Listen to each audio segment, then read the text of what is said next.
Sorry sorry, আমার 2 দিন দেরি হয়ে গেল ভিডিও দিতে। আমি জানি তোমরা সবাই ওয়েট করছিলে এটা দেখার জন্য যে আমি এটা কোথায় এসেছি। তো এই জায়গাটা হলো জগন্নাথ দেবের পিসির বাড়ি, চন্দন সরোবর। দেখো জায়গাটা কি সুন্দর আর অনেক বড়, পুরো জল জল, চারিদিকে জল, আর এত সুন্দর ঠান্ডা হাওয়া দিচ্ছিল।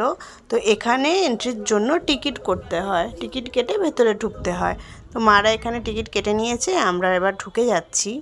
আর এই জলটা নাকি খুব ডিপ, মানে আমার ঠিক মনে পড়ছে না, তবে বললো কটা মানুষের মানে লেভেল অবধি এতটা জল।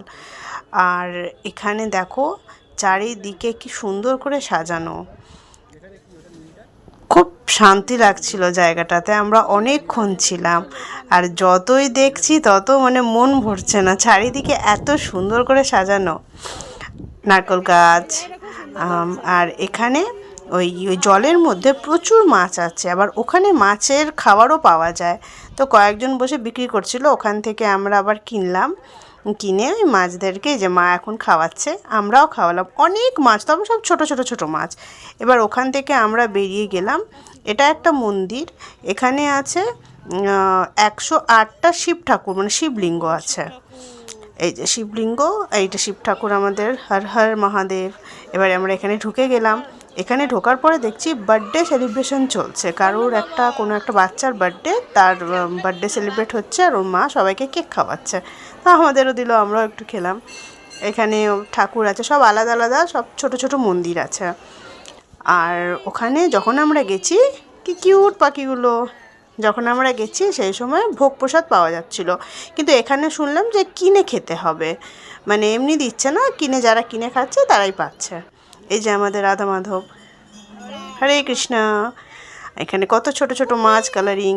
আর এই যে কচ্ছপ, কি সুন্দর, কি কিউট, একদম শান্ত, নরণ নেই চরণ নেই, কিছু নেই, চুপচাপ বসে আছে। এবার এখানে আমরা ঢুকে যাচ্ছি। এখানে শুনলাম নারায়ণ বিষ্ণু ঠাকুর শুয়ে আছেন, এবার সেটা দেখতেই আমরা যাচ্ছি।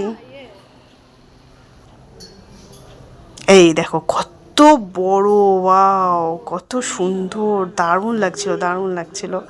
আমরা ওখানে দর্শন করলাম, করে এবার ওখান থেকে বেরিয়ে গেলাম। বেরিয়ে গিয়ে এখানে মা রোহান রথের চাকা ধরে টানাটানি করছে, কিন্তু কেউ আর নড়াতে পারছে না। তাও দুজনে মিলে করছে বলে একটু নড়াতে পারছে, আমি তো একা নড়াতেই পারলাম না। সেই কত শক্তি দিয়েও নড়াতে পারলাম না, এদিক ওদিক করছি, যাই হোক অ্যাক্টিং করছি, একটুও নড়াতে পারিনি আসলেই। এবার ওখান থেকে আমরা বেরিয়ে গেলাম। বেরিয়ে গিয়ে একটা জায়গায় গেলাম, মানে সেই জায়গাটা হলো, দেখো কিসের মুখে যে ঢুকে যাচ্ছি সেটা দেখার জন্য পরের ভিডিও দেখতে হবে। টাটা।